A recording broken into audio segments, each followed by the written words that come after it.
55 AD and a little bit over here. Now, most critical scholars do not, if you go down to the left a little bit, or even moderates, they don't believe that every book in the New Testament that bears Paul's name is written by Paul. But they will concede 6 to 8 of the books. And the ones they concede are always the ones, virtually always the ones, that Christians use for theology. They always concede Romans, 1st, 2nd Corinthians, Galatians, Philippians often in there too, Philippians. Those are always there. 1 Thessalonians, Philemon. G.A. Wells, the historian, who's one of the only guys in the country who argues Jesus probably never lived, he concedes those books plus Colossians.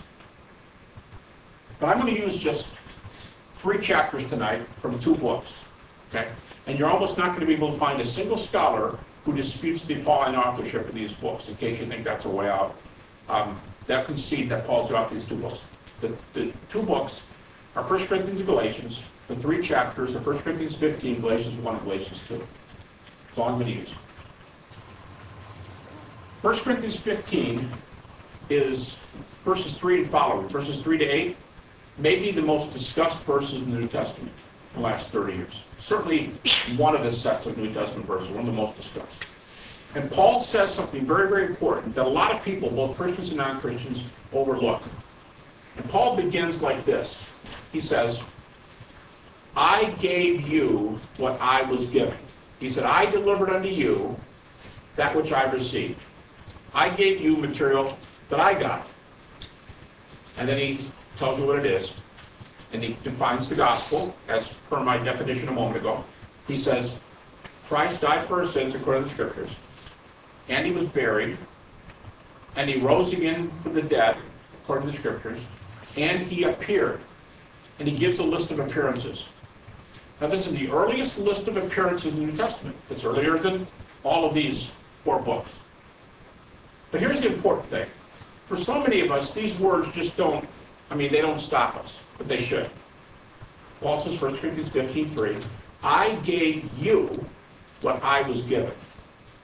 Now he's telling you something very, very important. He's telling you that he put himself under some other people. He had mentors, and he was directed to some of this, and he's passing on this material. And what's this material? Again, Jesus is the Christ, as he says here, died for your sins, according to the Scriptures, buried, rose again from the dead. When and from whom did Paul get this material? Now I'm going to give you the conclusion of the vast majority of scholars, no matter where they are in the scale. Even atheists concede this, as I'll get to in a moment. But here's what they're going to argue. They're going to say Paul got this material. Now remember, Mark is 65, 70. Paul starts at 55, but Paul goes this way. Because Paul said, I'm writing it here. I gave you what I was given. Well, okay. He's writing it in a book for the first time about 55 AD. That's 1 Corinthians.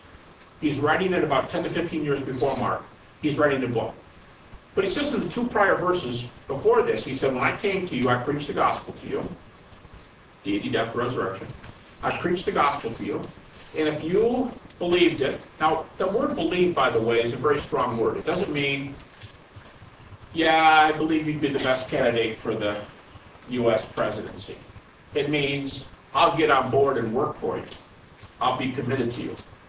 The word believe in the New Testament means to rely upon, to cast yourself upon, to throw your lot in with. And if it costs your life, it costs your life. In the first 2 verses, Paul said, when I came and give you this gospel, death, burial, death, deity, death, resurrection of Jesus, he said, those of you who believed are Christians, and those who didn't are not. That's the first 2 verses. Then he says, verse 3, I gave you what I was given. Now what he's saying is, I wrote it here, 55 AD. First 2 verses, I preached this when I first came to you. Well, there's our first clue. When did Paul preach this? Everyone's agreed. Paul came to Corinth and preached this about 51 AD. Now we're only plus 21. Remember our 2 keys, right place, right time. And he gets this material at plus 21. This is when he wrote it. This is when he spoke it. He taught it. he said, I got this from somebody else. Where and from whom did Paul get this material? Well, I'll give you the views first, and I'll tell you how everybody's involved in this. The most popular view is that Paul received this material in Jerusalem from Peter and James, the brother of Jesus, in 35 AD. Now, if you follow me, I'm saying 65 AD for John is, 95 AD, which is plus 65, is, that's not bad. People can write things after 65 years. 55 is better, just time-wise. 50 is better. 40 is good. 25 is looking pretty good. 21 is even better. But he got this material plus 5 when he went to Jerusalem. So how in the world do you get that? And remember, don't tell me it's true because the Bible said it's true. Fine. Well, critics believe Paul's the author of 1 Corinthians and Galatians. In Galatians 1, he's talking about how he made an about-face and became a Christian. In Galatians chapter 1, he says, I was an unbeliever, I was a persecutor, I imprisoned men, women, and children. He was responsible for the death of some of them. He said, I'm not proud of this, but it's what I did. And he said, God revealed his son to me. Verse 16. I saw Jesus. Now he said that twice in the book of 1 Corinthians. He says, 1 Corinthians 9:1, am I not an apostle? Have I not seen the Lord? And in chapter 15, the one we're talking about, verse 8, he says, last of all, he appeared to me. So Paul lists himself, and he said, it was an appearance of the risen Jesus that changed me from skepticism to belief. And Paul does the timing for us. Now, remember, critics concede that Paul was an honest, straightforward guy. He was a learned person. He's writing this book pretty early 50s, the book of Galatians. And here's what Paul says. Here's the crux.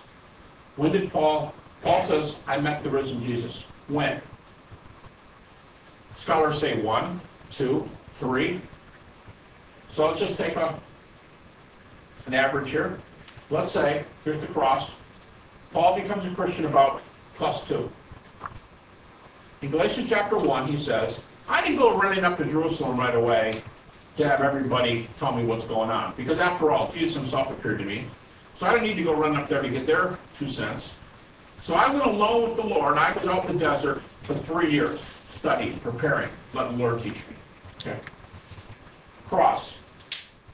He meets Jesus, +2. He's in the desert for +3. 2 + 3, 5. 35 AD. He went out in the desert here, and he says after 3 years, I went up to Jerusalem. So he does the math for you. Now, nobody thinks Paul's lying. I mean, you can suppose that if you want to. You can lay that on the table as hypothesis, but critics don't go there. They think there's good data for saying that he's at the very least, he's telling you what he believes to be true. At the very least, he's telling you what he believes to be true. So here he is, 35-ish AD, +5. And in Galatians chapter 1, verse 18, he said, I went up to Jerusalem, and I spent 15 days with Peter, and I saw no other apostles except for James, the brother of Jesus, who was the pastor of the church of Jerusalem, who was also a skeptic until he met the risen Jesus.